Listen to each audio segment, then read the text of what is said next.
मुझसे कोई पूछ रहा था कि आप अनअकैडमी क्यों आए, अरे भैया पैसा ज्यादा मिल रहा है।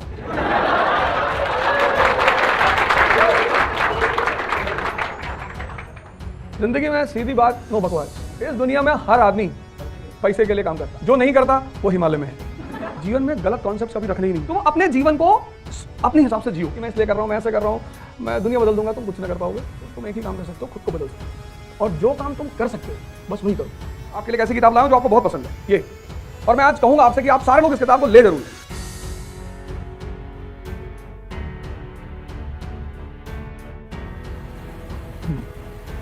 जय हिंद फ्रेंड्स।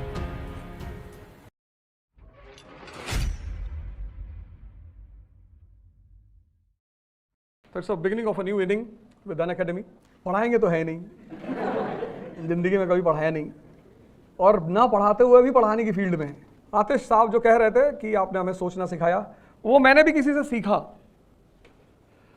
पढ़ाई जो है, एजुकेशन और कंपटीशन दोनों बिल्कुल डिफरेंट चीजें हैं, मतलब दोनों का कोई मेल है ही नहीं।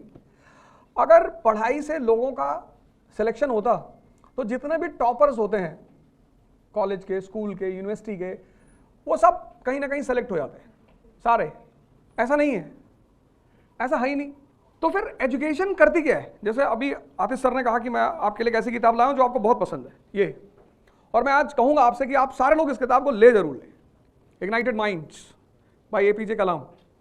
मतलब इस किताब में इस व्यक्ति ने ये बताया है, this book is dedicated to Snehil. Anand में एक स्कूल है, वहां पे एक लड़की ने, इन्होंने पूछा था कि what is the root cause of poverty in the world, suffering, sorry, what is the root cause of suffering in the world. तो एक छोटी सी लड़की थी, क्लास 6 की, उसने कहा पॉवर्टी। तो इन्होंने बड़ा वो बात टच कर गई कि 6 साल की बच्ची बोल रही है पॉवर्टी। तो ये किताब इन्होंने उसको डेडिकेट किया, और अपने 13 चैप्टर्स में उन्होंने ये बताया कि यार ये पोटेंशियल है क्या। एक लेडी ने अपने हस्बैंड को मैसेज किया, गौर करना, एक लेडी ने अपने हस्बैंड को मैसेज किया कि देखो मैं घर से बाहर निकली हूं और मुझे घर वापस आते आते रात के 12 बज जाएंगे,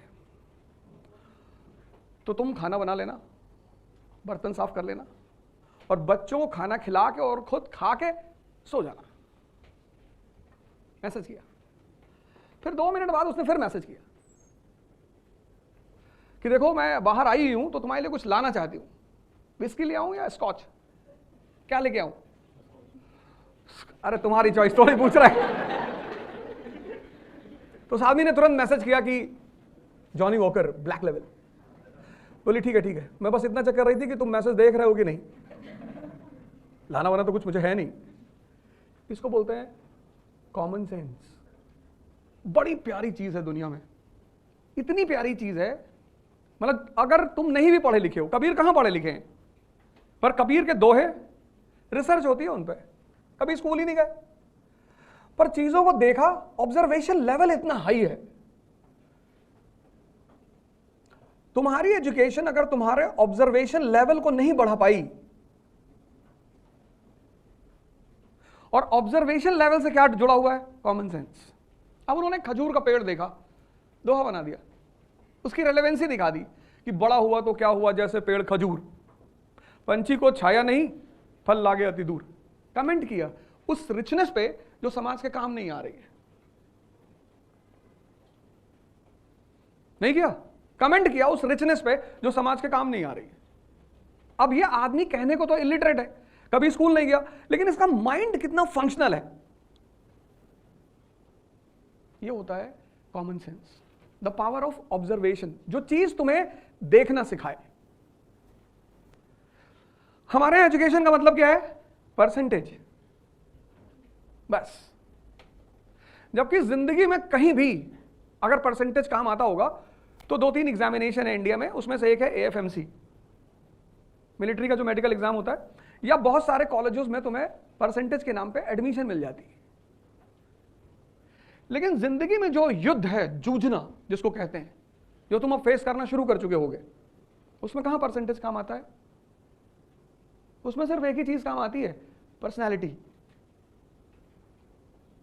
एक छोटा सा एग्जांपल, कितने सारे लोग सिर्फ इस बात पर परेशान होंगे कि ऑप्शनल क्या रखूं, कहने की कोई बात ही नहीं है। और जितने लोगों से पूछोगे, अब डिसीजन लेने का एक तरीका है, ये सारे ग्रेट लोग हैं, मैं इन पर चर्चा करूंगा अभी। मैं आज बड़ी सारी बातें बताऊंगा। मुझसे कोई पूछ रहा था कि आप अनअकैडमी क्यों आए? अरे भैया पैसा ज्यादा मिल रहा है।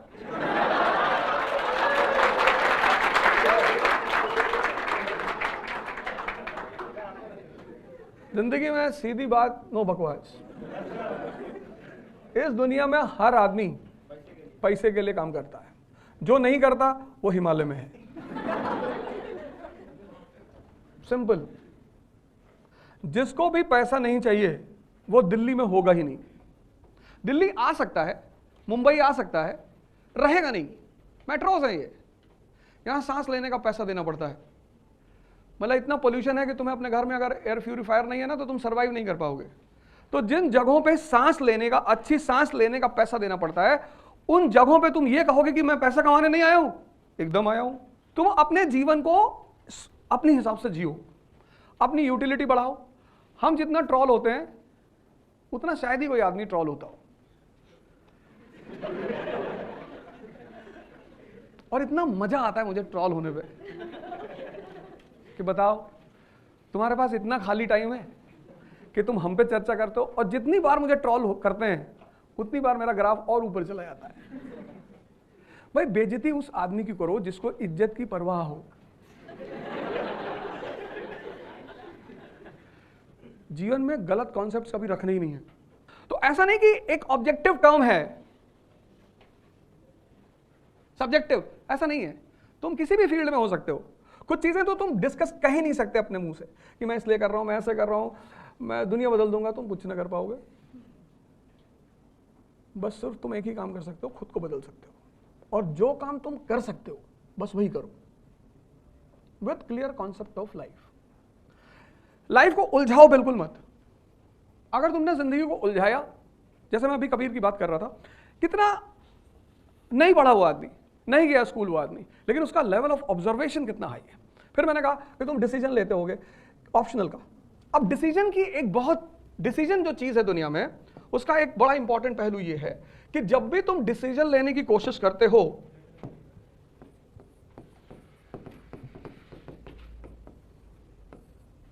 ,95% लोग दुनिया में डिसीजन जब लेते हैं तो यूटिलिटी के बेसिस पे नहीं लेते हैं, प्रॉफिट के बेसिस पे लेते हैं कि अच्छा क्या है। अब मान लो तुमने ज्योग्राफी और सोशियोलॉजी दो सब्जेक्ट का अच्छा सोच रहे हो, अच्छा पहला पर्सपेक्टिव तुमने लिया कि दोनों में अच्छा सब्जेक्ट कौन सा है, तुम कभी डिसीजन नहीं ले पाओगे, क्योंकि दोनों अपनी अपनी पर्सपेक्टिव पे दोनों में कुछ ना कुछ खासियत है। तो फिर डिसीजन लिया किस पे जाता है? यूटिलिटी पे, यूटिलिटी पे, रेलेवेंसी पे, चॉइस पे। जित 95% लोग इस पे लेना चाहते हैं, इस पे। और हर चीज में कुछ ना कुछ गुड पार्ट है, कुछ ना कुछ ग्रे पार्ट है, बैड तो होता ही नहीं किसी में। तो जब तुम गुड लेने की कोशिश, गुड इस बेसिस पे जब तुम डिसीजन लोगे तो तुम्हें लगेगा यार ज्योग्राफी एक बड़ा पोर्शन जीएस में आता है, ज्योग्राफी का बड़ा प्यारा कनेक्शन है इकोनॉमी से, ज्योग्राफी जिसकी क्लियर है उसको आईआर में तो इतने नंबर मिलेंगे। आईआर है क्या? What is international relation? It completely depends upon geography. भाई हमें सबसे ज्यादा दोस्ती तो गल्फ कंट्रियों से रखनी है ना। अगर हम आज की डेट में गल्फ कंट्रियों से दुश्मनी कर लें तो इस देश में तो अंधेरा फैल जाएगा। लेकिन फिर अगर तुम दूसरी तरफ आ जाओ, मॉडर्न वर्ल्ड पूरा सोशियोलॉजी पे खड़ा है, एक एस्से का पोर्शन तुम्हें यहां से मिल सकता है, सोशल इश्यूज का पोर्शन ज्योग्राफी जीएस में है, फंस गए ना।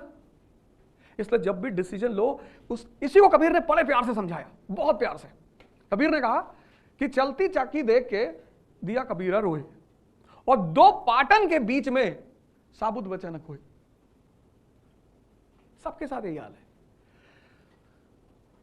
इस लेवल पे तुम जब भी डिसीजन लेने की कोशिश करोगे, तुम डिसीजन ले ही नहीं पाओगे, पॉसिबिलिटी ही नहीं है। तुम देखो तुम्हारी चॉइस क्या है, तुम्हें सोशियोलॉजी अच्छा लगता है, बहुत अच्छी बात। अब तुम्हें काम करो, दोनों सब्जेक्ट में तुम्हें इक्वल मेहनत करनी है।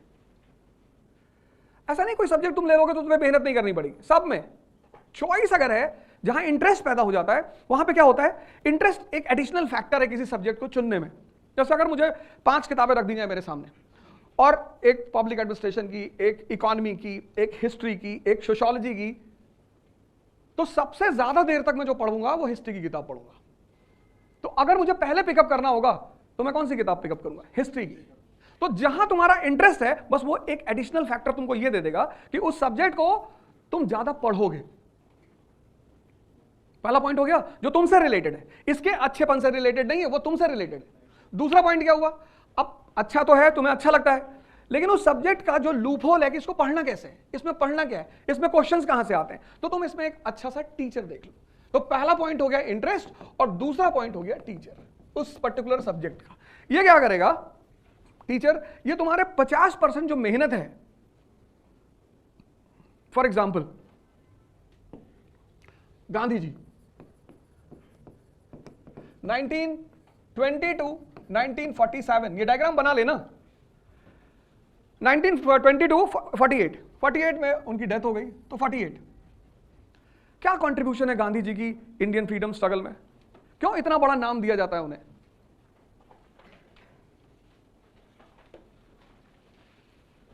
बाहर जाओगे तो लोग बहुत गाली देते हैं गांधी को, इंडियन पब्लिक है तो बहुत सारे लोग उनको बहुत गाली देते हैं, भैया बहुत बदतमीज आदमी थे। इस दुनिया की दूसरी सबसे बड़ी खासियत जज बनती है, जज। यहां हर आदमी जज है, ये आदमी बुरा है, ये आदमी अच्छा है, ये ऐसा है। तुम्हारे काम का है कि नहीं? अन अकेडमी मेरे काम की हो गई, मैं अन अकेडमी के साथ अच्छा बुरा कुछ होता ही नहीं। दुनिया में 4-5 वर्ड है, उसमें से एक वर्ड है I. R is equal to I. Relation depends upon interest.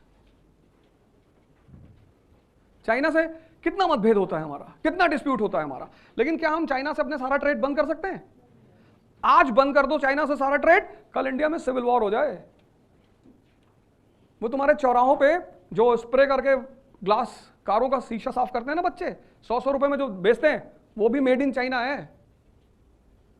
आज बंद कर दो पूरा ट्रेड चाइना से। आज देखो उसने अपनी यूटिलिटी पैदा कर रखी है। तो भले उसने शिमला एग्रीमेंट को वायलेट किया 1914 और तिब्बत पे कब्जा कर लिया, लेकिन तुम उससे दुश्मनी नहीं कर पा रहे हो। क्यों? क्योंकि वो तुम्हारे लिए यूजफुल है। यही तो है। तुम आज पाकिस्तान से कितना भी झगड़ा कर लो, दरवाजे बंद हैं, कोई ट्रेड नहीं हो रहा है। क्यों? यूजफुल नहीं है। पाकिस्तान से ज्यादा बदतमीजी चाइना करता है इंडिया के साथ, ज्यादा। शिमला एग्रीमेंट 1914, तिब्बत बिल भी the buffer between China and India, violate किया, तिब्बत पे कब्जा किया। अभी एलएसी पे देखो रेगुलर टेंशन चलती है, रेगुलर। डोकलम में दिक्कत पैदा की, कश्मीर को स्टेपल वीजा देना शुरू किया। क्या नहीं करता चाइना? जहां भी इंडिया खड़ा होने की कोशिश करेगा, इंडिया के खिलाफ आगे खड़ा हो जाएगा। लेकिन फिर भी हम चाइना से अपना बॉर्डर नहीं बंद करते। क्यों? यूजफुल है।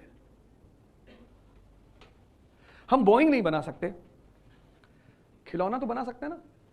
तुम जाओ मार्केट में, सारे खिलौने मेड इन चाइना है। टॉय मार्केट पे उसका कब्जा है, बाकी तो मार्केट छोड़ ही दो। ये होती है यूटिलिटी। तुम्हारा कोई दुश्मन नहीं है इस दुनिया में। अगर तुम सोचते हो तो ये तैयारी छोड़ देना, ना कर पाओगे। तुम्हारा कोई दुश्मन ही नहीं है ही नहीं। और अननेसेसरी किसी से दुश्मनी करोगे, वो तुम्हारे दिमाग में आके बैठ जाएगा। वो तुम्हारा ये चक्रा जो है इसको ब्लॉक कर देगा, वो तुम्हें सोचने नहीं देगा। अमेरिका कोई दुश्मन है? अमेरिका कोई दोस्त है? America is completely a capitalist country. Capitalism की गोद में पैदा हुआ अमेरिका। उसकी मां कैपिटलिज्म, उसका बाप इंडस्ट्रियल रेवोल्यूशन। 1757 में दुनिया में इंडस्ट्रियल रेवोल्यूशन हुआ और 1787 में यूनाइटेड स्टेट्स ऑफ अमेरिका पैदा हुआ। नो, इसलिए इस कंट्री की जो इथिक्स है वो ईस्ट की इथिक्स से बिल्कुल अलग है। यहां पर ईस्ट में प्रोस्टिट्यूशन पाप है। आज भी भले लोग रेगुलर बैंकॉक जाएं, थाईलैंड जाएं, वो अलग बात कि वहां वो ध्यान करने जाते हैं, बुद्धिस्ट पगोड़ा है। लेकिन यहां पे वो पाप नहीं है। कैपिटलिज्म का बेटा है, कहता जो भी बिकता हो सब बेच डालो, जो कुछ बिकता हो, जो कुछ। बोले साहब ये लड़का लड़के से शादी करने दे, टैक्स ले ले $5,000 दे रहा है, हाँ कर ले, 4 बार और कर ले, 5,000 दे, खत्म। उससे मतलब ही नहीं। साहब वो लड़की से शादी कर रहे, अच्छा कर ले। साहब ये 4-5 लोग मिलकर शादी करना चाहते हैं, हाँ कर ले, $5,000 ले ले।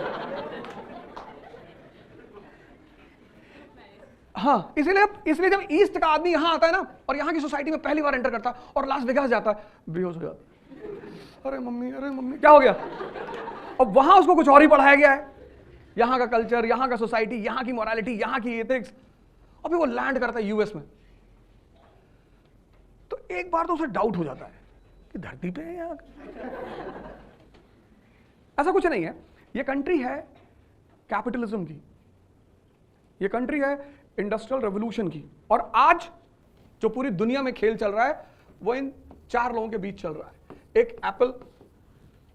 एप्पल को चैलेंज किसने कर रखा? OnePlus ने। इस एप्पल और OnePlus के सामने एक आदमी खड़े होने की कोशिश कर रहा है।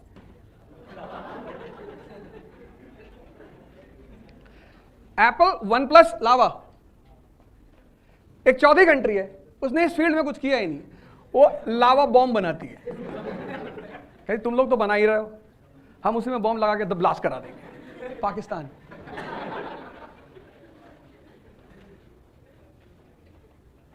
यही तो है, आज कंपटीशन इन्हीं के बीच तो चल रहा है, आज सारा खेल इन्हीं के बीच का तो है।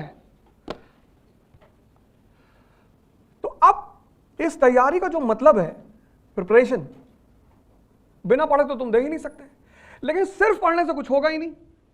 इसलिए जितने लोग प्रिपरेशन करने आते हैं आईएएस की और सिर्फ पढ़ने पे बहुत ध्यान देते हैं, मतलब 15 आवर्स पर डे पढ़ते हैं, बहुत सारे लोग पढ़ते हैं, कुछ लोग तो धीरे जबान में 16 भी बोल देते हैं। अब अगर टॉपर हैं तब तो तुम कुछ बोलोगे नहीं। जो आईएएस का टॉपर कह दिया कि I used to study 19 hours, तो तुम भले ही सर झुका के कुछ उल्टा सीधा बोल लो, लेकिन उस वक्त मान लोगे कि पढ़ता होगा। जी सर, टॉपर्स तो कुछ भी बोलते हैं कि हम अपने कमरे में पंखे पे लटक जाते थे, फिर बुक पढ़ते थे और उससे कंसंट्रेशन बढ़ता था, तो वो तो कुछ भी बोलते, वो तो दूसरी लाइन का उस तरह चलेगा। 15 घंटे जो लोग पढ़ते हैं ये बड़ी मुसीबत में रहते हैं, बहुत। 15 घंटे ऑन चेयर। अब ये मेहनत बहुत कर रहा है, बहुत मेहनत कर रहा है। मतलब जो आदमी 15 घंटे चेयर पे बैठा है वो तो बहुत मेहनत कर रहा है, क्योंकि 24 घंटे में 10 घंटे पर्सनल लाइफ को तो चाहिए ही चाहिए। उस 10 में से तुमने एक काट लिया, तभी तो 15 हुआ भाई। 24 में से 10 तुम्हें पर्सनल, उसमें से 7 तो सोने के लिए चाहिए, वो तो तुम काट ही नहीं सकते, नहीं तो आगरा किसी हॉस्पिटल में बैठे मिलोगे। 24 घंटे हैं, 24 में तुम 15 घंटे चेयर पे बैठते हो, तो तुम सोचो तुम कितनी मेहनत कर रहे हो, और उस मेहनत के बाद अगर तुमको रिजल्ट नहीं मिल रहा है तो डिप्रेशन होना स्वाभाविक है। डिप्रेशन उनको नहीं होता जो मेहनत नहीं करते, वो मस्त रहते कि नहीं भैया, वो पंडित जी कुंडली देखे थे तो बोले थे तुम्हारा राहु ठीक नहीं है, ये सब इस तरह की बातें करने वाले लोग हैं।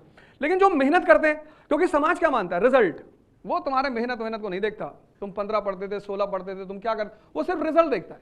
इसलिए सबसे ज्यादा डिप्रेशन उन लोगों को होता है जो बहुत मेहनत करते हैं। लेकिन इसमें एक लड़का ऐसा, ये ए, बी क्या करता है, ये 7 घंटे चेयर पे बैठता है, 7, और 6 घंटे ये डाइजेशन को देता है एवरी डे। सोचना, मनन करना, विचार करना, एजुकेशन का सबसे इंपॉर्टेंट पार्ट।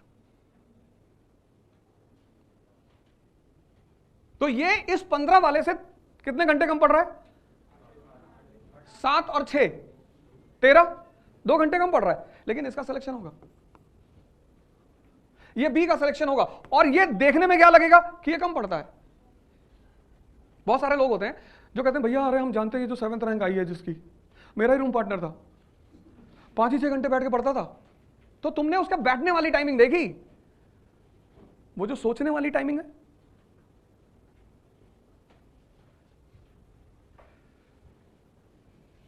प्रिपरेशन एकदम डिफरेंट वर्ड है, एकदम डिफरेंट। मैंने कहा ना 1920 से 1948 गांधी जी ने ऐसा क्या कर दिया कि भारत की आजादी में उनको सबसे इंपॉर्टेंट स्थान दिया जाता है। Anyone in this class?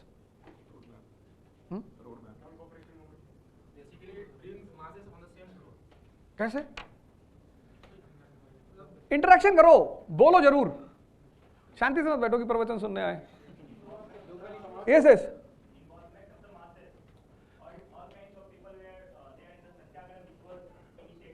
आराम से बैठो।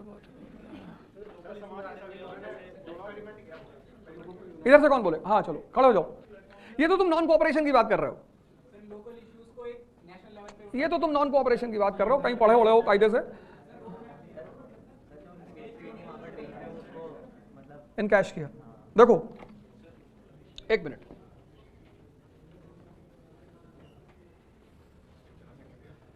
(1858) पहली इंपॉर्टेंट पॉलिटिकल पार्टी कौन सी है इंडिया में?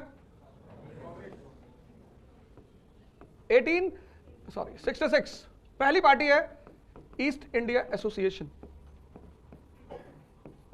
ये पहली इंपॉर्टेंट पॉलिटिकल पार्टी है। ईस्ट इंडिया एसोसिएशन किसने बनाई? दादा भाई नेहरू जी ने। कहां बनाई? लंदन में। लेकिन अगर तुम 1866 का इंडिया देखो,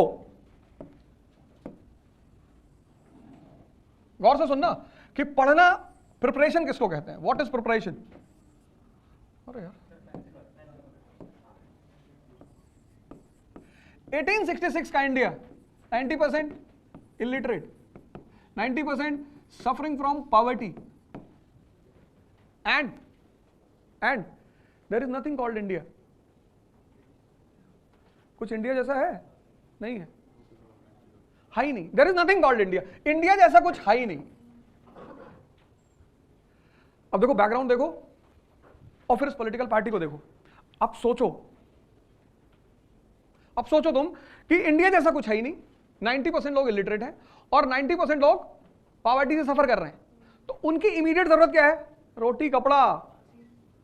उनसे अगर तुम जाके आजादी की बात करोगे, मारेंगे तुमको। तो ये पार्टी कहां बनी? लंदन में। देखो इंडिया में नहीं बनी, बनी नहीं सकती थी। कनेक्ट करो दोनों को, इन दोनों को कनेक्ट करो। इस बैकग्राउंड में क्या इंडिया में पॉलिटिकल पार्टी बनना संभव था? नहीं संभव था। तो पार्टी कहां बनी? लंदन में। अब लंदन में बनाने से दादा भाई को क्या फायदा हुआ? वहां चुनाव लड़ा उन्होंने लेबर पार्टी की टिकट से, ब्रिटेन के पार्लियामेंट में गए। क्यों? ब्रिटेन के पार्लियामेंट को इन्फॉर्म करने कि साहब हमारी स्थिति बहुत खराब है, साहब हम आपके सब्जेक्ट है साहब। 1858 के एक्ट के बाद यही तो है मॉडर्न इंडिया। 1757 टू 1857 कौन है रूलर इंडिया का? Company, east India company. और 1857 टू 1947 अब कौन है? क्राउन। यहां पे जब राजा राम मोहन रॉय इंग्लैंड गए तो ब्रिटिश क्राउन ने कहा कि सॉरी हम कुछ कर ही नहीं सकते। राजा ने कहा क्यों? बोले यार तुम्हारा देश हमारी कब्जे में थोड़ी है, we are not ruling your country is ruled by a company, हम क्या करें? राजा राम मोहन रॉय ने कहा साहब है तो आप ही के यहाँ की कंपनी। हाँ बोले यार वो तो है बट वी डोंट इंटरफेयर। हालांकि ये कहना गलत था क्योंकि बोर्ड ऑफ कंट्रोल तो इन्होंने ही बनाया था। लेकिन जब यहां दादा भाई नेहरू जी पार्लियामेंट में पहुंचते हैं तो who is ruling the country? Crown. अब तुम थोड़ा सा आगे बढ़ो, अब देखो चेंज क्या पैदा हो रहा है। अब दूसरी इंपॉर्टेंट पॉलिटिकल पार्टी जो पैदा हो रही है आफ्टर दिस, उसका नाम क्या है? दूसरी इंपॉर्टेंट पॉलिटिकल पार्टी का नाम क्या है? Indian association. यह किस ईयर में बन रही है? 1876 में। इसको कौन बना रहा है? सुरेंद्र नाथ बैनर्जी और आनंद मोहन बोस। बैकग्राउंड अब भी वही है, बैकग्राउंड अब भी यही है। There is nothing called India, 90% illiteracy, 90% poverty. अब यहां पे क्वेश्चन खड़ा हो गया कि फिर ये पार्टी कैसे बन गई? अगर बैकग्राउंड सेम है, सेम बैकग्राउंड में कोई फर्क ही नहीं है, बैकग्राउंड वही है, तो मास्टर जब बैकग्राउंड वही है तब ये पार्टी कैसे बन गई? Necessity is the mother of invention, है ना? यही तो सेइंग है। Who is the mother of invention? Necessity. तो यहां कोई तो नेसेसिटी पैदा हुई होगी। कौन सी पैदा हुई? आजादी। आज तक लोगों को नहीं पता इस देश में आजादी क्या है। आज नहीं पता। आज 2023 डेमोक्रेसी बोलो लोगों को कि डेमोक्रेसी इज इन ट्रबल, सब एक दूसरे का मुंह देखेंगे कि कुछ बता रहा है ये भैया, कुछ कह रहा है। और तुम कह दो दलित इज इन ट्रबल, सब खड़े, मुसलमान इज इन ट्रबल, अरे ब्राह्मण इज इन ट्रबल, अरे यही तो हो रहा है। तुम बाहर जाके बोलो डेमोक्रेसी इज इन ट्रबल, सब एक दूसरे का मुंह देखेंगे, ये लगता है कोई बाहर से आया है। अतीक अहमद को मरे कितना दिन हो गया, लेकिन देखो सारे चैनलों ने उसको जिंदा रखा है। साइस्ता पकड़ी गई, कहां, सब बैठे देख रहे 4000 लोग। यूट्यूब पे जाओ तुम, वो आदमी कब का मर गया, शूट आउट हो गया, मर गया। गुड्डू मुस्लिम दिखा सन्यासी के भेष में, अरे तुम यूट्यूब खोल के देखो, ये देखो इंडियन चैनल्स, अब उनकी भी गलती नहीं है। 1 अरब 50 करोड़ लोग, जिसमें 90 करोड़ बस खाली बैठे, मजा नहीं आ रहा यार, किसी लड़की नहीं भाग रही है। मैं भी बाहर गया था तो लोगों ने कहा कि your leaders are not good, अरे मैंने कहा my leaders are very good, who says my leaders are not good, हमारे देश के नेता ही तो अच्छे हैं। अरे बोले कैसी बातें कर रहा हूं मैं, कैसी, who is the real boss of this country, people, we the people of India solemnly resolve, हमने भेजा है। इस देश का पब्लिक बदतमीज है, इस देश की पॉलिटिशियन बहुत अच्छे हैं, जिसको तुमने भेजा वही तो बेचारे वहां बैठे हैं, वो क्या करें। तुम भेज के कहते हो भैया हम लोग को बेवकूफ बनाते हैं, बेवकूफ हो तुमको कौन बेवकूफ बनाएगा। बेवकूफ उसको बनाया जाता है जो थोड़ा सा मैच्योर हो, जो सिगरेट मुंह में उल्टी डाल के सड़क पे चला जा रहा है धुआं छोड़ते हुए, उसको पता ही नहीं पीनी है कि धुआं फेंकना है, क्या करना है। अब देखो यहां पे जब तुमने ये बात पढ़ी, ये डेवलपमेंट तुमने पढ़ा, किताब खोली तुमने, ये चीज उठाया, तो तुम्हें यहां क्वेश्चन मार्क लगाना चाहिए। ये बहुत इंपॉर्टेंट साइन है जीवन में, चाबी की तरह है, दिमाग को खोलता है ये। अभी तक तुम क्या करते थे, बुक्स में अंडरलाइन करते थे, बंद कर दो। अब जिस लाइन को पढ़ो अगर तुम्हें वो ना समझ में आए, वहां क्वेश्चन मार्क लगा दो। जब तुम बुक को अंडरलाइन करते हो, दोबारा पढ़ते हो, तो तुम्हें फील होता है कि तुम एक बार पढ़ चुके हो। लेकिन जब तुम क्वेश्चन मार्क लगाओगे और दोबारा पढ़ोगे, तो जो लाइनें तुम्हारी क्लियर नहीं होंगी वो तुम्हें हॉन्ट करेंगी कि यार ये कैसे हुआ था, यार ये क्यों हुआ था। अब देखो तुम्हारे सामने कितना बड़ा केस है ये कैसे हो गया, ये इंडियन एसोसिएशन कैसे पैदा हो गई, किसने पैसा फंड कर दिया, किसकी जरूरत पड़ गई, क्योंकि तुम्हें फॉर्मूला पता है, necessity is the mother of invention. तो किसकी जरूरत पड़ गई कि ये पैदा हो गया, किसी की तो पड़ी होगी ना, किसी की जरूरत तो पड़ी होगी। There can be no organisation without finance, बिना पैसे के तो कोई ऑर्गेनाइजेशन हो ही नहीं सकता। Example, there will be no organisation without finance. Example, कोई एग्जाम्पल दो इस स्टेटमेंट को प्रूव करने के लिए।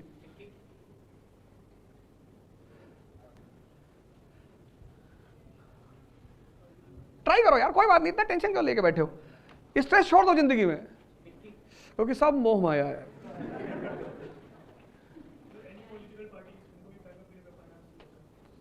जिंदगी में स्ट्रेस छोड़ दो, प्रेशर छोड़ दो। हम अभी आ रहे थे तो हमसे लोगों ने कहा कि यार जो है, मैं अभी देहरादून से आ रहा हूं सुबह सुबह, वहां बहुत ठंडक पड़ रही है मसूरी में, दिसंबर जैसी।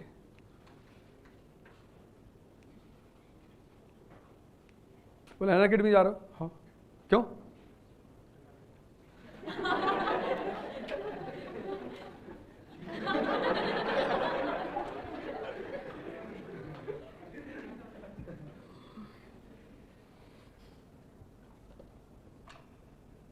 इस देश में सबसे ज्यादा अच्छे लोग रहते हैं और इस देश में सबसे ज्यादा लोग परेशान होते हैं उन्हीं अच्छे लोगों से।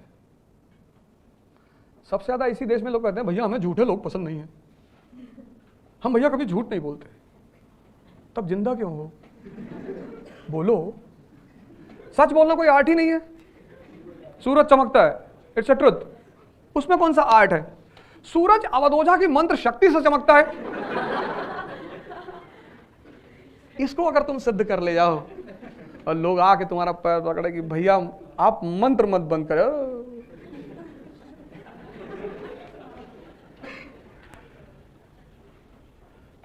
सच बोलना कोई टैलेंट ही नहीं है, वो तक फ्लो है, आप बोल दिए। Honesty is the best policy, ये जितने लोग पार्लियामेंट में बैठे हैं अगर इसको माने होते कभी नहीं पहुंचते, ये कभी नहीं पहुंचते, कभी नहीं, कभी पहुंचते ही नहीं। अभी तुम आईएएस का इंटरव्यू देने जाओगे अगले साल, तुमसे पूछेगा कि why you want to enter into this service, फिर तुम बोलोगे sir I love challenges sir, it's job with multiple challenges and you have a direct interaction with the people. फिर वो तुम्हें देख के मुस्कुराएगा, झूठ बोल रहे हो। फिर तुम भी उसको देख के मुस्कुराओगी, सही पकड़ रहे हो sir.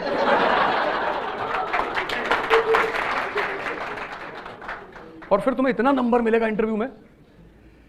Interaction without words is the best interaction in the world, जहां आपको सामने वाले से कुछ बोलना ही ना पड़े और इंटरैक्शन हो जाए।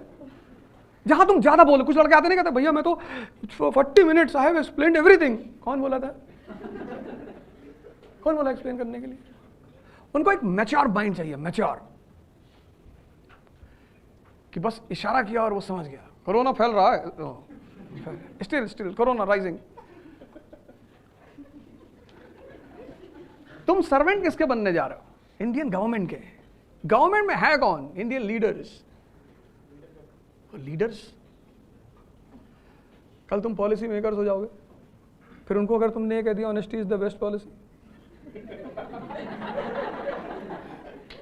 तुमको एसपी डॉग स्क्वाड बना देंगे।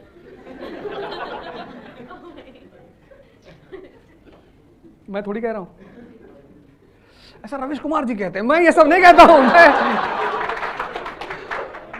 मैं तो कौन बताएगा ये पार्टी क्यों पैदा हुई, कहां से पैसा आया और कहां से सपोर्ट मिला। बस ये चीज डेवलप करनी है, सिर्फ पढ़ना नहीं है। अब तुम्हें इस ईयर पे जाना है। This is the relevancy of years in history. लोग कहते हैं ना हिस्ट्री में ईयर का क्या रोल है। अब देखो हिस्ट्री में ईयर का क्या रोल है, क्यों हिस्ट्री में ईयर इंपॉर्टेंट रोल प्ले करता है, क्या है ईयर्स। 1876,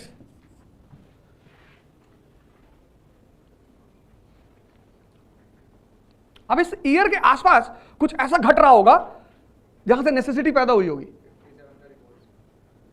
57 तो बहुत पहले हो गया, 1876। अब ये जो चीज है ना, जो 95% स्टूडेंट इस कंट्री में मिस करते हैं, इसलिए उनकी तैयारी में वो मेहनत बहुत करते हैं। यही तो सबसे बड़ी मजेदार बात है कि इस कंट्री का जो लड़का है वो पहले 2 साल तो इतनी जबरदस्त तैयारी करता है, मेहनत तैयारी करता है कि नहीं, लेकिन मेहनत बहुत करता है। और जब उसको मेहनत के बाद इंप्रूवमेंट नहीं दिखता तो कॉन्फिडेंस डेवलप नहीं होता, और जब कॉन्फिडेंस डेवलप नहीं होता तो फेलियर आती है, और फेलियर आएगी तो घर से लेकर समाज में हर आदमी तुम पे उंगली उठाएगा, वो उठाना ही है। और हर आदमी की हिम्मत नहीं है कि ट्रोलिंग को बर्दाश्त कर ले जाए। एप्रिसिएशन बर्दाश्त करना बड़ी बात नहीं है, वो तो मजा है। ट्रोलिंग, जब तुम 15 घंटे बैठ के पढ़े हो, तुमसे कोई कह दे कि अरे मैं देखता था सीपी में दिन भर बैठे लड़की लिए, हमने देखा है। अब तुम क्या बोलोगे अगले आदमी को? और एक बोलेगा, 2 लोग सपोर्ट करेंगे कि हम भी थे उस बार जब लाल टी शर्ट पहने थे। तुम कहोगे लाल हमने कभी टी शर्ट ही नहीं ली। अब ये जो चीज है 1876 लिटन का टाइम पीरियड है, और किसी भी पार्टी के लिए मास सपोर्ट बहुत जरूरी होता है, वरना वो पार्टी चलेगी ही नहीं। मॉडर्न डेमोक्रेसी का सबसे इंपॉर्टेंट फीचर क्या है? मास सपोर्ट। यानी यहां पे कुछ ऐसा हुआ कि एक सेक्शन सपोर्ट करने के लिए खड़ा हो गया। क्या हुआ? Reduction in the age limit of civil service examination.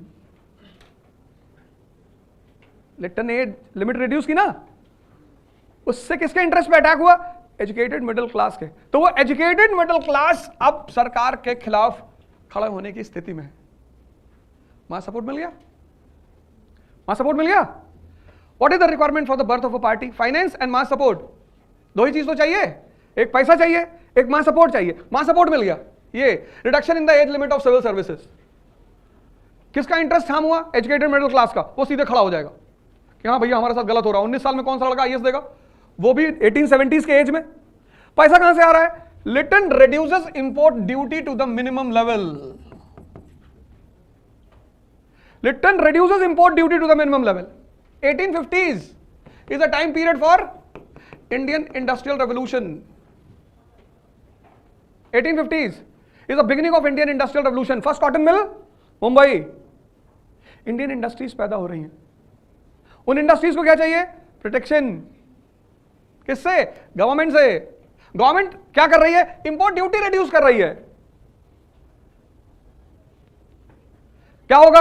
Indian market will be flooded with foreign goods and that will be attack on the interest of Indian industrialist. ये फाइनेंसर हो गए, ये इंडियन इंडस्ट्रियलिस्ट फाइनेंसर हो गए, और ये दे दिया इन्होंने मास सपोर्ट। यहीं पे पैदा हो गई इंडियन एसोसिएशन।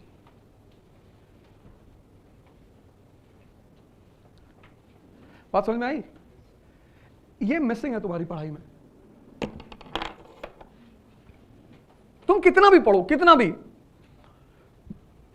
भी, अगर तुम्हारा पढ़ना और के साथ सोचना गायब है, मतलब तुम उस सोच को इवॉल्व नहीं कर रहे हो, प्रिपरेशन इज नॉट स्टडिंग।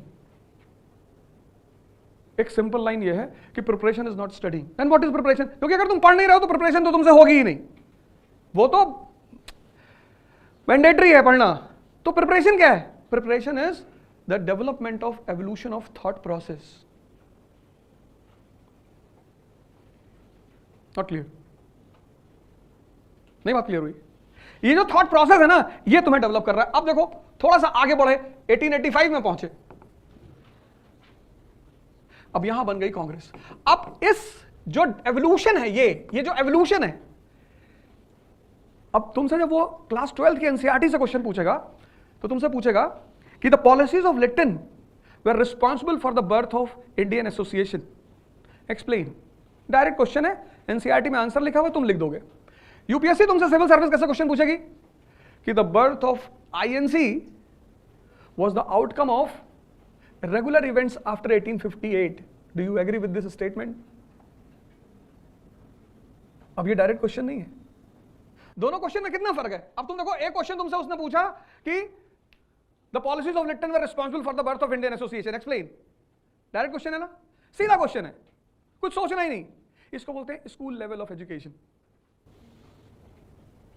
इसीलिए तो स्कूल में हमारी टीचर क्या कहती थी कि रट लो, पढ़ना ही नहीं। और ह्यूमैनिटीज के साथ जितनी बदतमीजी इस कंट्री में हुई है, आज जितना ये परेशानी इस देश को झेलनी पड़ रही है, वो इसीलिए झेलनी पड़ रही है। इस देश ने हिस्ट्री कभी पढ़ाई ही नहीं। वो हमारी टीचर क्लास 10th में कहती थी कि हिस्ट्री से नौकरी थोड़ी मिलती है।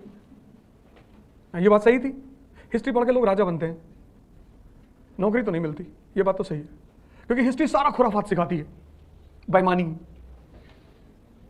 प्लासी का युद्ध कैसे जीता? बेईमानी से। तो जिसको प्लासी का युद्ध समझ में आ गया, उसको एक कॉन्सेप्ट क्लियर हो गया कि भाई लड़ाई में ताकत की जरूरत नहीं है। किसकी जरूरत है? बेईमानी की। वो राजा बनेगा। ये बात वो फिजिक्स केमिस्ट्री वाला जानता ही नहीं। वो बेचारा लाइन में खड़ा है कोरोना के टाइम पे, वो टीका लगवाने के लिए 500 की लाइन में खड़ा है। और वो जो ह्यूमैनिटीज पढ़ के लड़का गया है, वो सीधे डॉक्टर के पास पहुंचा कि कहा भाई डॉक्टर, निकाला रख दिया। जर्मन से मंगाए थे, कानपुर में जो हत्या हुई थी इसी पिस्टल से तो हुई थी। गुड्डू इसको भी लगाओ, हमको भी लगाओ। जी जी भैया लगा रहे। वो आईआईटी इतना पढ़ने के बाद कह रहा है, I am not satisfied in this country, I don't know what shit is going on in this country.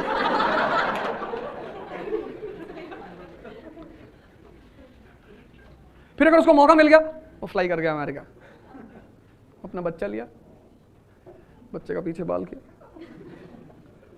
अपनी वाइफ लिया। कहाँ जा रहे हो? स्टेट्स। स्टेट्स? स्टेट्स कहाँ है?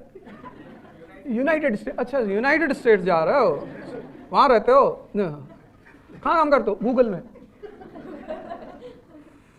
ये मेरा लड़का तुम्हारा? जी जी। इंग्लिश बोले तो I always speak, I don't know Hindi.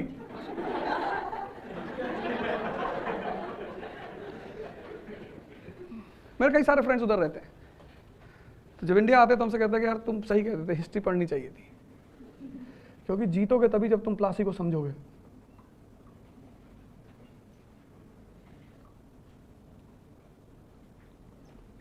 भाई पृथ्वीराज चौहान को कोई एनसीईआरटी पढ़ाने वाला नहीं था, मोहम्मद गौरी जमीन पे पड़ा हुआ था, बस अलग करके देखना था, चेक करना था, हट गया। अब चलो तुम नहीं मार सकते, तुमने कहा हम राजपूत हैं, बहुत अच्छी बात है, हम निहत्थे हाथी को नहीं मारेंगे, तो हमारे जैसे किसी से मरवा दिया होता। तुम नहीं मार सकते थे ना, हमसे कह देते कि पंडित काट दे जी। पर महाभारत में श्री कृष्ण की एनसीईआरटी क्लियर है।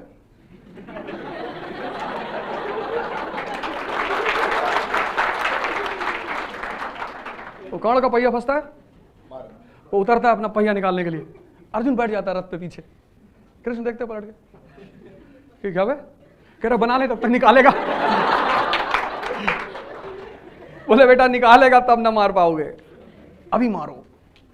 तो अर्जुन कहते कि अच्छा नहीं लग रहा, मुजरा देखने अच्छा नहीं लग रहा, मार, आई विल बी रिस्पॉन्सिबल। इसको बोलते वॉर, इसको बोलते हैं प्रिपरेशन। ये सब हंसने की बातें नहीं है, तुम्हें जिंदगी में अप्रोच ही तो सही करनी है।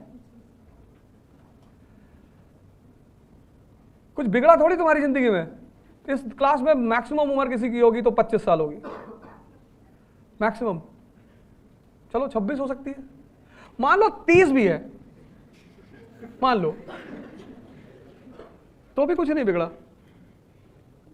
कुछ बिगड़ा ही नहीं। बस तुम एक बार अपनी अप्रोच को अमेंड कर लो। तुम देख लो यार मैं किस रास्ते पे जा रहा हूं, देखो तुमने सोचा इस बात को। अब ये जो पार्टी बनी ऑल इंडिया पार्टी आईएनसी, तो कंडीशन फिर भी यही है।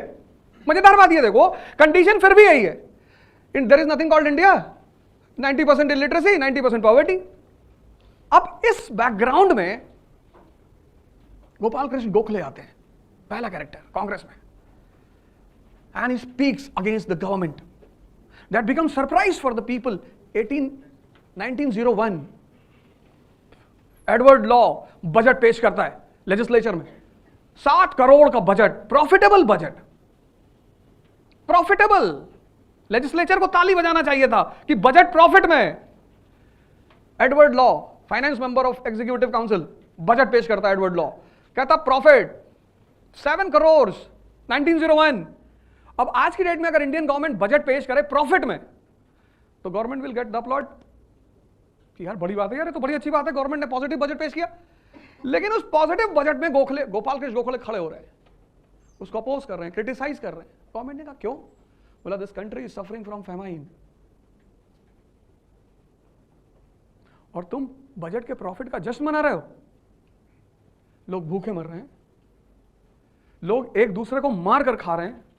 कभी वो किताब पढ़ो तुम, आनंद मठ, तब तुम्हें पता चलेगा फेमाइन क्या होता था। आनंद मठ, कभी तुम्हें मौका मिले वो किताब पढ़ना, आनंद मठ। लोगों ने इंसान को मारकर खाया है, और कभी कभी तो अपनी फैमिली मेंबर को मार के खाया है, क्योंकि सर्वाइवल का मुद्दा था, कुछ भी नहीं था।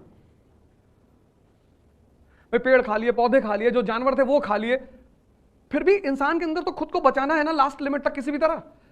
तो फिर गोखले ने अपोज किया, पर गोखले के पास मास सपोर्ट नहीं है, तो गोखले क्या कर रहे हैं? Petition, prayer and protest. फिर तिलक आ गए, तिलक के पास मास सपोर्ट पैदा होना शुरू हुआ।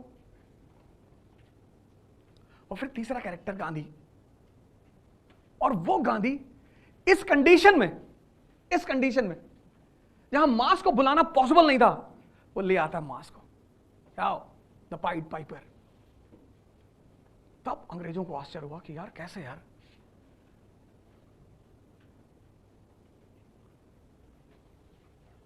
तुम भी पढ़ रहे हो, कितने सारे लोग यहां बैठे हैं, सब तैयारी कर रहे हैं। अब इसमें से जो फर्स्ट रैंक आईएएस लाएगा, तो जो फर्स्ट रैंक लाएगा आईएएस में, दूसरे को क्यूरियोसिटी होगी कि नहीं कि तुम तो यार हमारे साथ ही पढ़ते थे, कैसे ले आए? कोई बड़ी बात नहीं है। किसी भी गेम का जो स्ट्रक्चर होता है उसको समझना होता है, इसकी डिमांड क्या है, ये चाहता क्या है। मैंने एंटर करते क्या कहा कि मैं पढ़ाऊंगा नहीं, और ना मैंने आज तक पढ़ाया। हमने जिंदगी में अपने कभी भी तो सीखा ही नहीं, मैंने आइडियलिज्म है ही नहीं। और जो बातें मुझसे आइडियलिज्म करता है उससे उसी वक्त दुश्मनी हो जाती है, उसी मोमेंट पे। जैसे किसी ने मुझसे कह दिया कि मैं झूठ नहीं बोलता, तो भागो यहां से, हट जाओ। इसमें कौन सी बड़ी बात है कि तुम झूठ नहीं बोलते? बोलो, और ऐसा बोलो कि पूरी दुनिया आके गिर जाए तुम्हारे कदमों पे। क्या हाँ, तुमने आसमान की तरफ देखा, कहा अरे भगवान नाच रहे हैं। लोगों ने कहा हाँ भैया नाच रहे, तो और 3000 लोग ताली बजा रहे तुम्हारे साथ। तुम अपने परिवार को कन्विंस करने में परेशान हो, कुछ लोगों ने पूरी दुनिया कन्विंस कर रखी है। देखो भारत को किस चीज की जरूरत है? एम्प्लॉयमेंट की, एजुकेशन की, हेल्थ की, इंडस्ट्री की। कहीं कोई बात हो रही है? कोई नहीं। कोई दुखी है? सब अपना अपना पकड़ा दिया सबको। किसी को जातिवाद का राइटल पकड़ा दिया, ये ले क्या करे सर, बजा बजा रहे हैं। हिंदुओं को पकड़ा दिया कि तो हिंदू देखो मंदिर बना रहे हैं, हाँ जी ले बजा। मुसलमानों को पकड़ा दिया, सब बजा रहे। किसी को कुछ चाहिए ही नहीं। तुम पब्लिक से जाके पूछो इंडिया में कि इंडस्ट्री चाहिए, नहीं नहीं भैया इंडस्ट्री बाद में बन जाएगी, हम कौन सा भूखे मर रहे हैं, सारे मंदिरों में लंगर चल रहा है, वहां खा लेंगे। तो मजेदार बात देखो, सबसे ज्यादा यूथ पॉपुलेशन है इस वक्त दुनिया में, इंडिया के पास सबसे ज्यादा। और उस यूथ को क्या चाहिए? Industry, education, health. कहीं कोई मांग हो रही है? कितनी बड़ी बात है। मैं तो प्रणाम करता हूं इन सब लोगों को कि वाह दोस्त, टैलेंट है तुम्हारे अंदर, मस्त है यूथ। पहाड़ की सड़क के किनारे कुत्ता पकड़ के सेल्फी ले रही है, उसका अलग स्वैग चल रहा है, अलग ही मस्त है। तो preparation is a different thing from studying. पहली बात, अभी तक तुम पढ़ते आए जीवन में, पढ़ना अभी भी पड़ेगा, लेकिन पढ़ना इज नॉट प्रिपरेशन। ये एवोल्यूशन, ये डेवलप करना कि यार सारी अब तुम गौर करो, ये डेवलप करना कौन सी process? Studying and thinking. Preparation की डेफिनेशन है, स्टडिंग मतलब पढ़ना, प्रिपरेशन मींस समझ का विकास करना, डेवलपमेंट ऑफ अंडरस्टैंडिंग। अब तुमको SLR पता है, CRR पता है, सब पता है, अच्छी बात है। पर मेंस का क्वेश्चन कहां से बनेगा? 1950 की इंडियन इकॉनमी, 1991 की इकॉनमी, 2023 और 2047 का गोल। इंडिया को इकोनॉमिक पावर बनना है ना, तो 47 का गोल है हमारे पास। तो अब 50 में कैसे, कहां थे हम? 50 से हम 91 में कहां तक पहुंचे? प्राइमरी सेक्टर, सेकेंडरी सेक्टर, और वो जो पहुंचे कैसे पहुंचे? फिर 91 से 2023 की जर्नी हमारी कैसी रही? उठापटक की जर्नी रही। और अब 23 के बाद 47 हमारा गोल है, इंडिया इंडस्ट्रियल पावर। अब हमें क्या क्या करना है? तो without basics of economy will you be able to create that chart? No. Will you be able to create that chart? No. तो पढ़ना है, लेकिन पढ़ने के साथ किस चीज का विकास कर रहा है? समझ का। इसलिए जितने लोग तैयारी करने आते हैं, जितने भी टीचर, तो दुनिया में कोई बुरा नहीं, और ना दुनिया में कोई कोचिंग बुरी है। तुम किस आदमी से क्या ले पाते हो? 105 लोग द्रोणाचार्य के पास हैं, IAS की तैयारी कर रहे हैं, 100 कौरव और 5 पांडव, और उसमें से एक ही आदमी क्वालिफाई करता है, अर्जुन। तो अब कमी द्रोणाचार्य की है? नहीं, कमी उन 104 लोगों की है जिनको डिसाइड नहीं है कि करना क्या है। युधिष्ठिर को बुलाता है द्रोणाचार्य, किधर आ, क्या दिख रहा है? बोले गुरुजी आप दिख रहे हो। भाग जाए यहां से, तो मैं दिख रहा हूं। नकुल को लगा कि गलत बोल गए, तो बोले गुरुजी पेड़ दिख रहा है, उसको भी भगा दिया।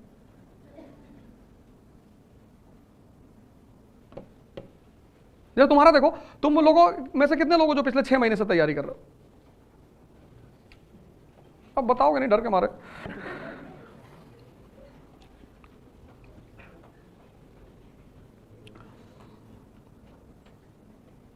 बताओ यार, कुछ कोई नहीं कर रहा है? ज्यादा तगड़ा हाथ उठाओ ऐसे। अच्छा, अभी शुरू किए? 6 महीने नहीं हुए? 3 मंथ्स?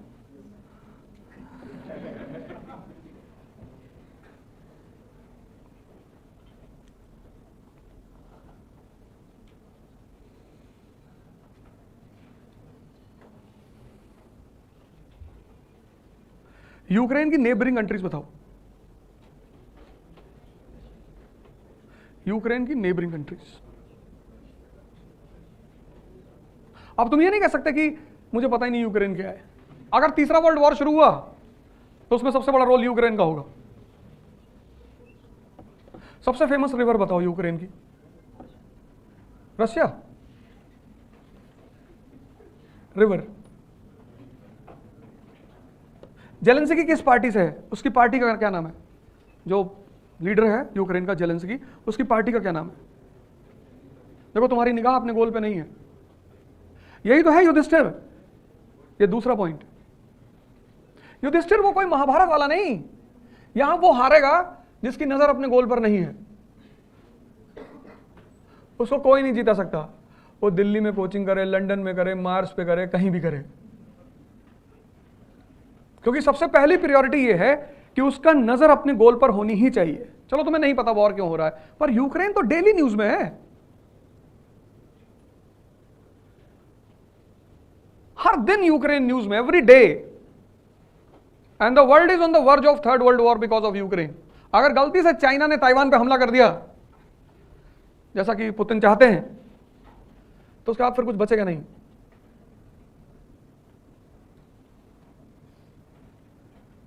कितनी बड़ी बात है, देखो ये दूसरी बात है।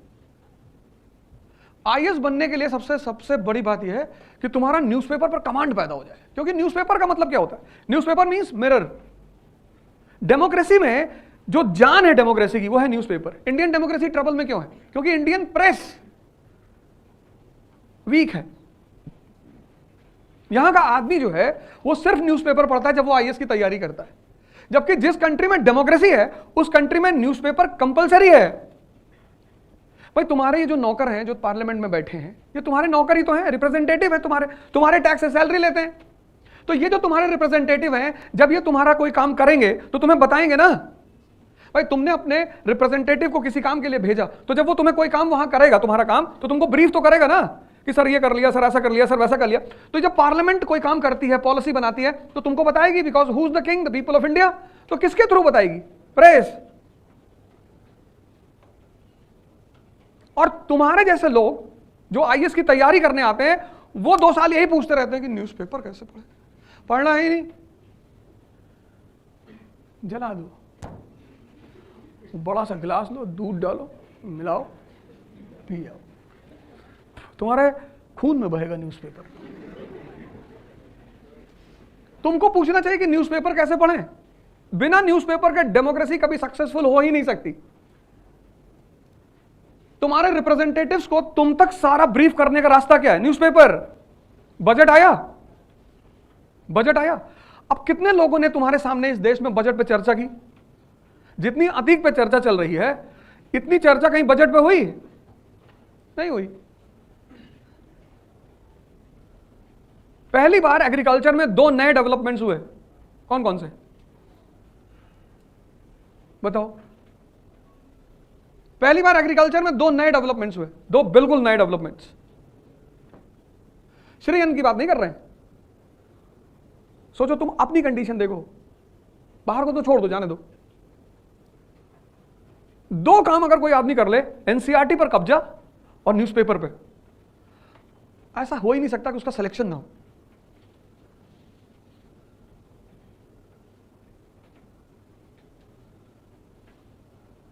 Newspaper is the mirror of democracy. IR में क्या हो रहा है, इकोनॉमी में क्या हो रहा है, सोशल इश्यूज। तो जितने लोगों की नजर नहीं है वो युधिष्ठिर है। अगर तुमको यह नहीं अभी पता है अभी कि यूक्रेन वॉर किस पॉलिसी की वजह से हो रहा है, रशिया की किस पॉलिसी की वजह से हो रहा है, तो तुम युधिष्ठिर हो। 1 साल से ज्यादा हो गया। Which Russian policy is responsible for the present war between Russia and Ukraine? अगर तुमको ये नहीं पता तो तुम्हारी हाल भाई युधिष्ठिर वाला है, भगाए जाओगे। ये दूसरी बात। तुम दिन भर पढ़ो ना पढ़ो वो सब अलग बात है, पर गोल पर तुम्हारी नजर होनी चाहिए। सिर्फ न्यूज़पेपर डिस्कस कर लो यार।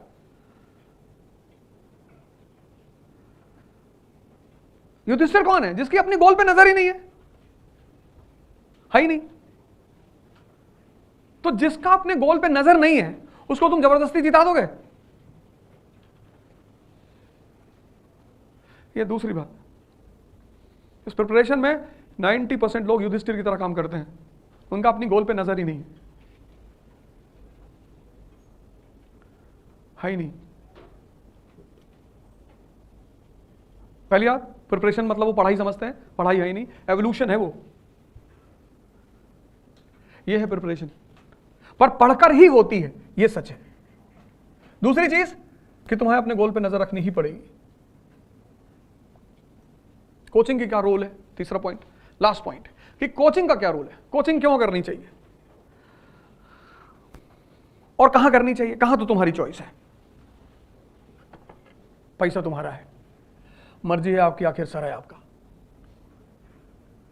कोचिंग का सबसे बड़ा फायदा यह है कि आपको वो सब सारी बातें, अगर कोचिंग का फायदा उठाना है तो इस फॉर्मूले को कोचिंग में लगा दो, और भाई साहब उसी साल अगर सिलेक्शन ना हो तो हमसे ले जाओ 1 साल का खर्चा, पर टेस्ट लेंगे और फिर डबल देंगे अगर फेल कर गए तो। मतलब इसका मतलब क्या है, आज तुमको सर ने पढ़ाया फंडामेंटल राइट्स क्लास में, 3 घंटे तुमको पढ़ाया फंडामेंटल राइट्स, जब तुम घर जा रहे हो इसको डाइजेस्ट कर लो। अब वो डाइजेस्ट करने का तरीका क्या है, पहला तरीका लिखना, टू राइट। तुम बिना पढ़े, तुम बिना सोचे पढ़ सकते हो, तुम बिना सोचे लिख नहीं सकते, इम्पॉसिबल। और कम से कम मिनिमम 5 बार वो पूरा क्लास के मैटर को लिखो, अपने वर्ड्स में लिखो बस, मिनिमम 5 मैक्सिमम 10 बार अगर एक टॉपिक तुम लिख डालोगे। पहले मैडम क्या करती थी, जब पनिशमेंट देती थी कहती थी 100 टाइम्स लिख के लाओ, इसीलिए कहती थी कि 100 बार लिखने का मतलब इम्प्रिंट, अब बाहर नहीं जाएगा। दूसरा भी एक तरीका है बहुत प्यारा, पर तुम में से बहुत सारे लोग करोगे नहीं, और वो तरीका है कि जब तुम्हें कोई चीज समझ में आ गई ना, किसी को समझा दो, पर तुम वो करोगे नहीं। तुम्हारे मन में एक डर है कि सामने वाला हो जाएगा आईएएस। दुनिया में धन बांटने से कम होता है, लेकिन ज्ञान बांटने से बढ़ता है। न्यूज़पेपर पढ़ने का यही तो तरीका है, 4 आदमी ग्रुप बना लो और पूरे न्यूज़पेपर को डिवाइड कर लो, IR, economy, current affair, social issues divide कर लो, और 4 आदमी पर डे नोट्स बनाओ अपने अपने पार्ट का और डिस्कस करो, एक दूसरे से एक्सचेंज कर लो। तुम देखो 1 घंटे में तुम्हारा न्यूज़पेपर तैयार होगा, और धीरे धीरे तुम्हारे अंदर डेवलप होगा न्यूज़पेपर पढ़ने का अप्रोच।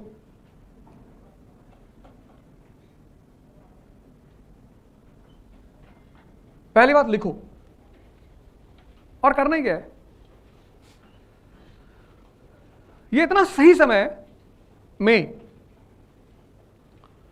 मई से लेके मार्च तक, ये पूरा फॉर्मूला, अगर ये फॉर्मूला तुमने छोड़ा अब छूटेगा कैसे, छूटता क्यों है?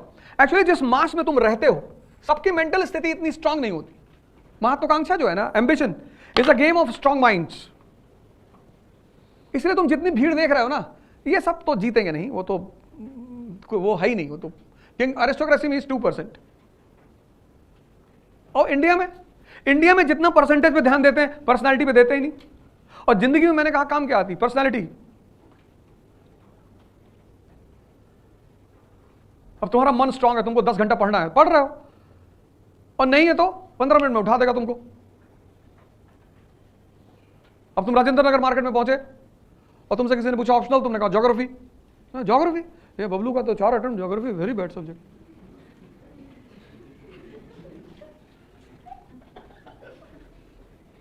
तुम्हारा जो सब्जेक्ट होगा उसकी राजेंद्र नगर में बुराई होगी। यह न्यूटन का चौथा लॉ है।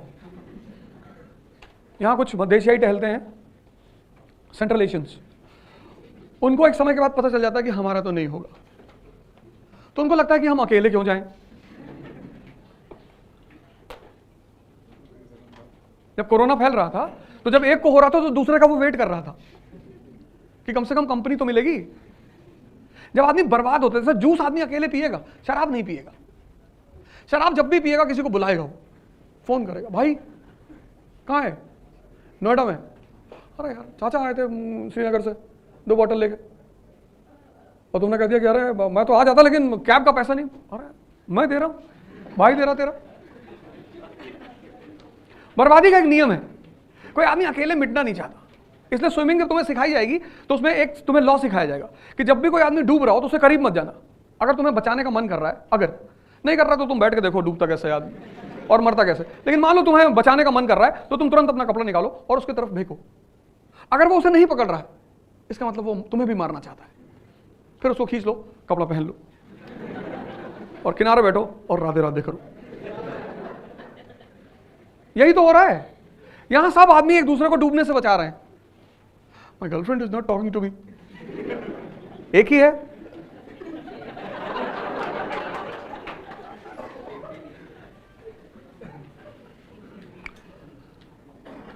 नॉट टॉकिंग तो उसमें कोई क्या कर सकता है, दूसरे से बात कर ले। यू डोंट अंडरस्टैंड इमोशन, भाग जाने, इतना मारेंगे जूते से तुमको, गेट आउट फ्रॉम। यहाँ कुछ इमोशन नहीं होता। जाओ नीचे रिक्शा वाले से पूछो, किसी को कभी उसके साथ सेल्फी लेते हुए देखे हो? इंसान वो भी है, किसी का रिश्तेदार नहीं है।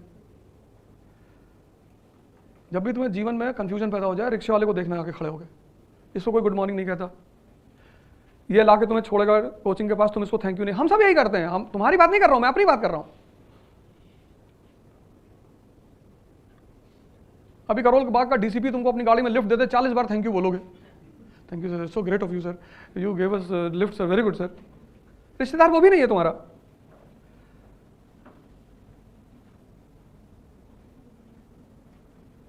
इसलिए जिंदगी में जब भी कंफ्यूजन हो, 2-3 जगह चले जाना। एक तो रिक्शा वाले को देख लेना, कंफ्यूजन दूर हो जाएगा।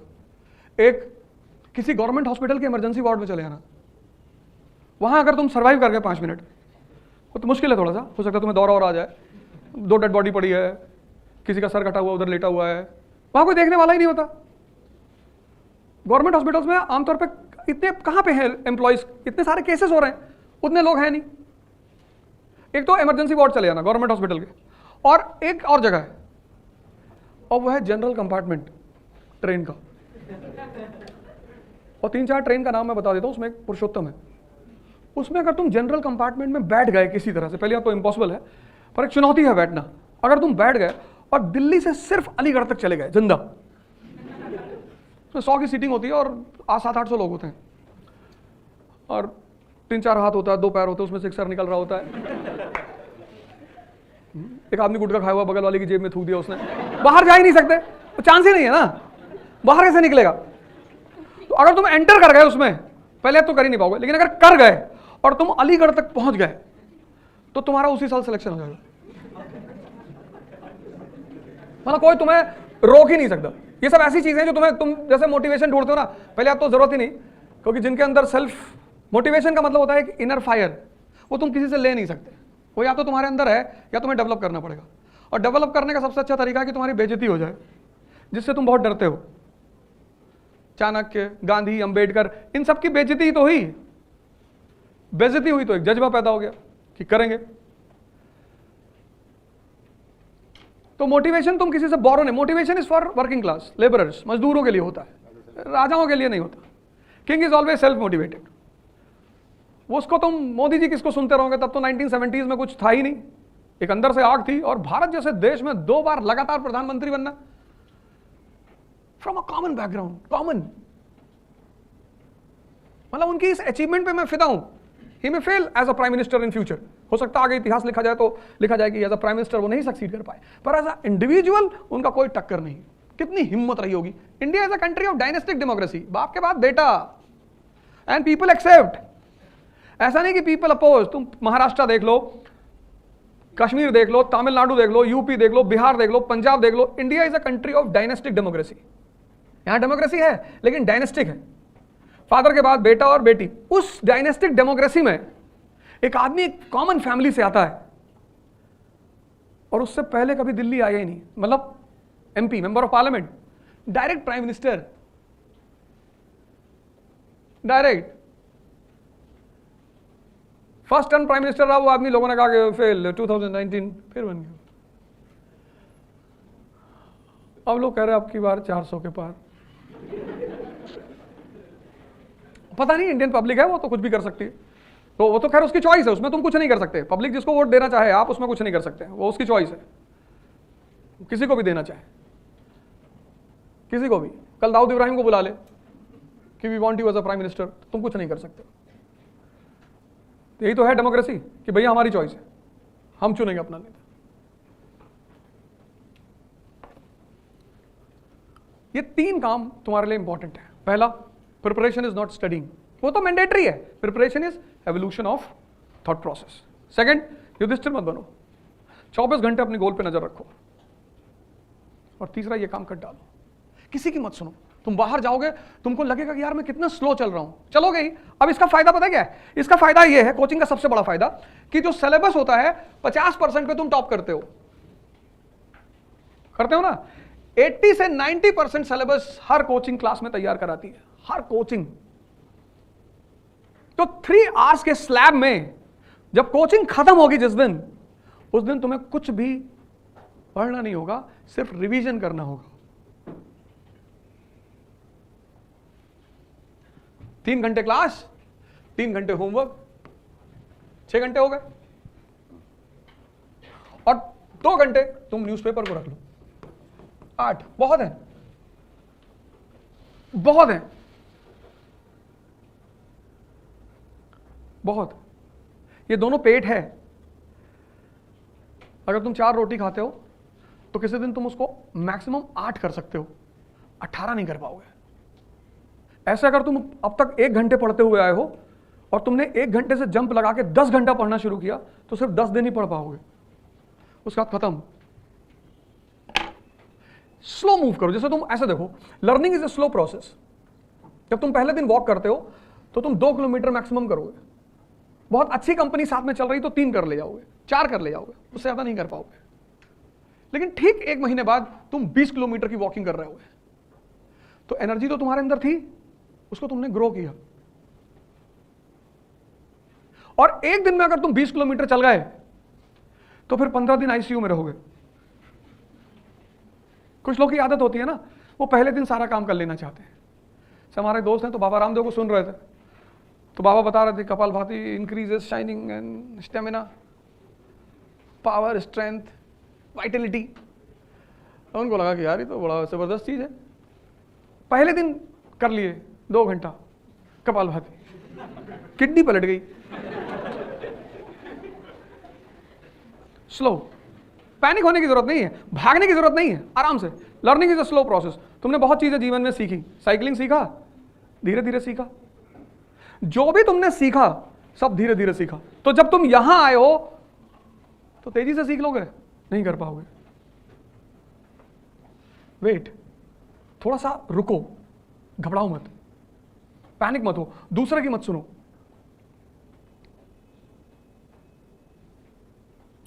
अपनी जिंदगी अपने हिसाब से रखो।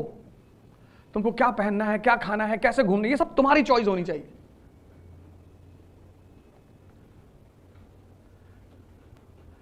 मैं बेंगलोर में था, मेरा एक दोस्त गया यूवी मॉल में,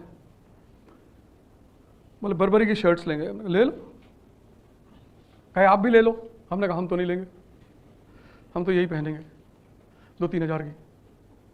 अरे बोले क्लास, 50,000 की एक शर्ट। हमने कहा तुम ले लो, तुम्हारी छीन लेंगे।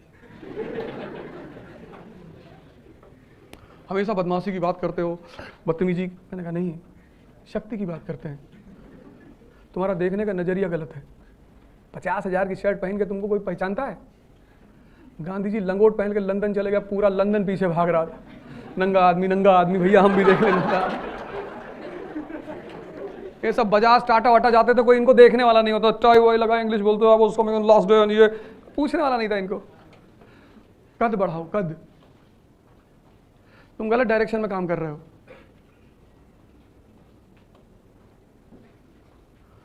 तुम सोचते हो मर्सिडीज खरीद लेंगे तो लोग हमको पहचानेंगे, छीनने की कोशिश करेंगे। इतना कद बढ़ा लो कि तुम जिसको फोन कर दो मर्सिडीज वाले को कि 2 भिजवा देना सुबह। जी भैया, एक वाइट भिजवाना है, काली भिजवाना है। जी जी जी, 2 बीवियां है ना मेरी। हाँ हाँ ठीक है भैया, ठीक है भैया। तुम उल्टी सीधी चीजों में परेशान हो। तुम कद बढ़ाते चले जाओ, चीजें तुम्हारे पास अपने आप आती चली जाएंगी। इसीलिए इस देश में जो भगवान बने वो ऐसे ही बने। बस भगवान शंकर है, लॉर्ड शिवा, अब जहर पी गए।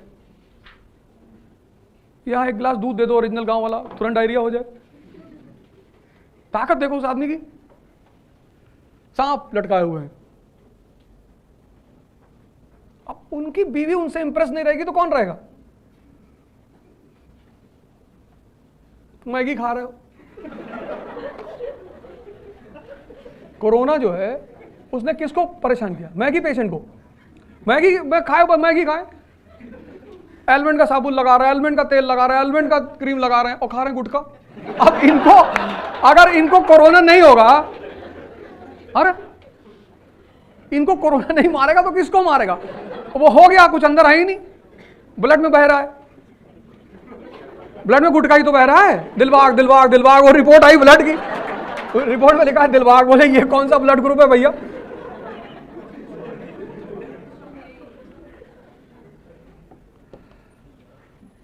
तो आज से जो है मेरी अनअकैडमी की क्लासेस शुरू हो गई हैं। तुम्हें कोई डाउट है, कोई क्वेश्चन है तुम्हारी साइड से तो पूछ लो। हाँ, ये बहुत चैलेंजिंग काम है, इस पे प्रवचन देना बहुत आसान है।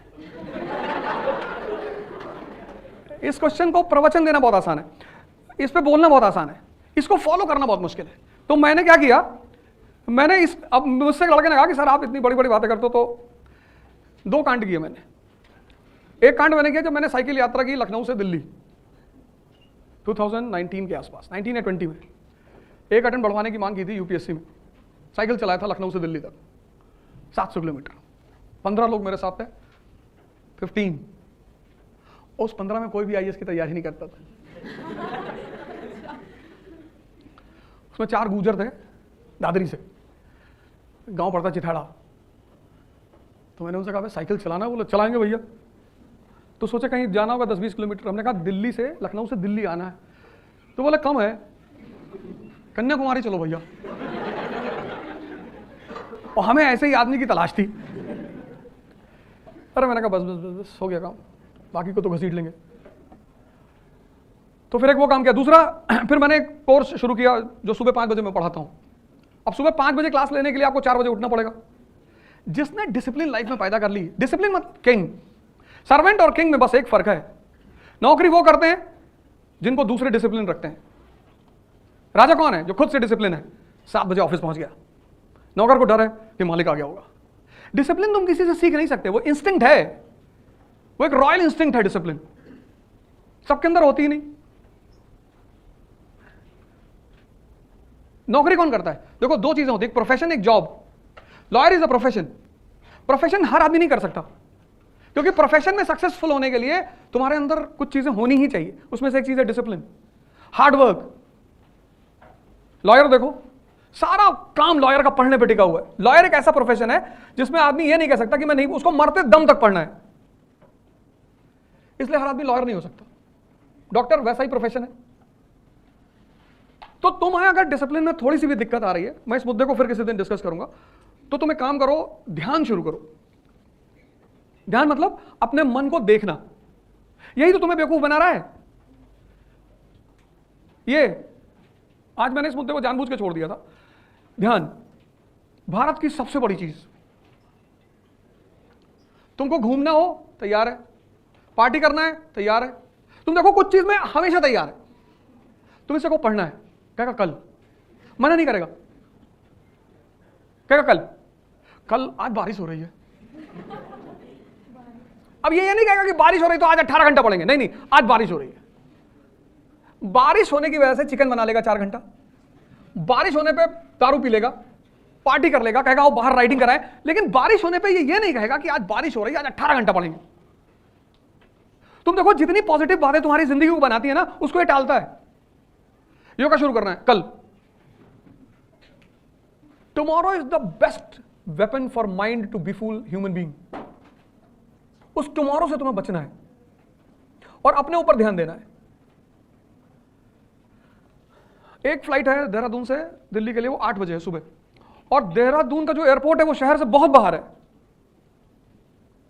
50 किलोमीटर, 50। और मैं रुका हुआ था प्रेमनगर के आसपास। तो इन लोगों ने कहा कि साहब आ जाओगे? अरे मैंने कहा यार टिकट करा, टेंशन मत लो, मुझे उठना है, मैं डिसाइड करूंगा, ये थोड़ी डिसाइड करेगा। तुम देखो अगर तुम्हारी जिंदगी के बहुत सारे फैसले ये डिसाइड करता है तभी तुम परेशान हो।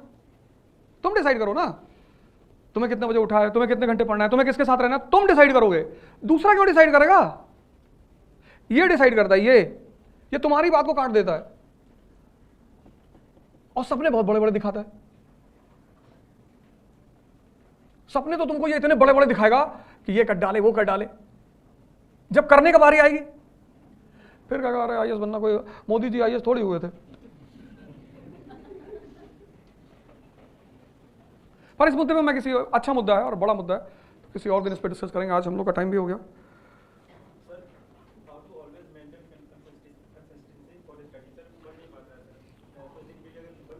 नहीं तो एक काम करो ना, देखो कंसिस्टेंसी टूटने की दो वजह होती है। पहली वजह जरूरत से ज्यादा इलास्टिसिटी। तुम बनाओ, बहुत अच्छी बात है, सुन लो इसको, सुबह उठो 2 घंटे का टारगेट बनाओ। तुम्हारा मन क्या कहता 2 घंटा अभी खत्म हो जाएगा, हाँ होने दे खत्म। तुम्हारा मन पता क्या कहता है, कहता बड़े बड़े टारगेट बनाओ, मजा आना चाहिए सुन के। तो तुम तुम्हारा टारगेट कितना बनाएगा कि आज 13 घंटा पढ़ेंगे। अब मजा तो बहुत आया फील करके कि 13 घंटा, 45 मिनट में उठा देगा तुमको। तुम प्रोग्राम बनाओ डेली 2 घंटे का कि 2 घंटा पढ़ेंगे, आज 2 घंटा पढ़ेंगे। वो 2 घंटे खत्म करो, कोई प्रेशर नहीं है तुम्हारे ऊपर। उस 2 घंटे में चीज खत्म करो, फिर एक्सटेंड कर दो कि 2 घंटा और पढ़ लेते हैं यार। ये तुम्हें बेवकूफ बना रहा ना, तुम पलट कर इसको बनाओ। तुम पढ़ो डेली 7-8 घंटे, 10 घंटे, पर टारगेट बनाओ सिर्फ 2 घंटे का। तो जब तुम 2 घंटे का टारगेट बना के 7 घंटे पढ़ोगे, तो एवरी डे तुम्हारा लेवल ऑफ कॉन्फिडेंस बढ़ेगा कि वे 3 घंटे का टारगेट था, तो 8 घंटे पढ़ लिए। अभी क्या होता है, 13 घंटे के टारगेट में तुम 4 घंटे में कोलैप्स कर जाते हो, एवरी डे डिमोरलाइज होते हो। हाँ, अभी तुम्हें क्या करना है, अपना कॉन्फिडेंस लेवल को बढ़ाना है। छोटे टारगेट बनाओ, उसको पूरा करो, सरप्लस में चले आओ, और 2 महीने बाद कॉन्फिडेंस लेवल बढ़ जाएगा। जितना मन चाहे उतना पढ़ो।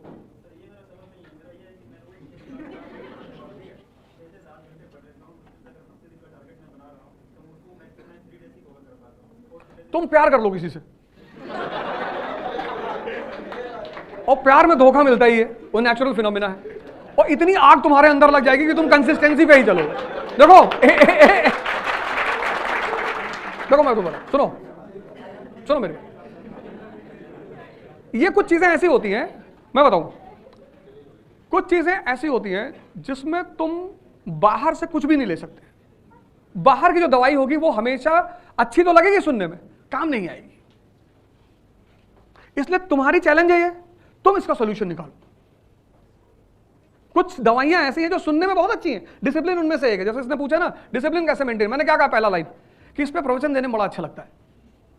जो फॉलो करता है ना उससे ही पता चलता है कि डिसिप्लिन चीज क्या है।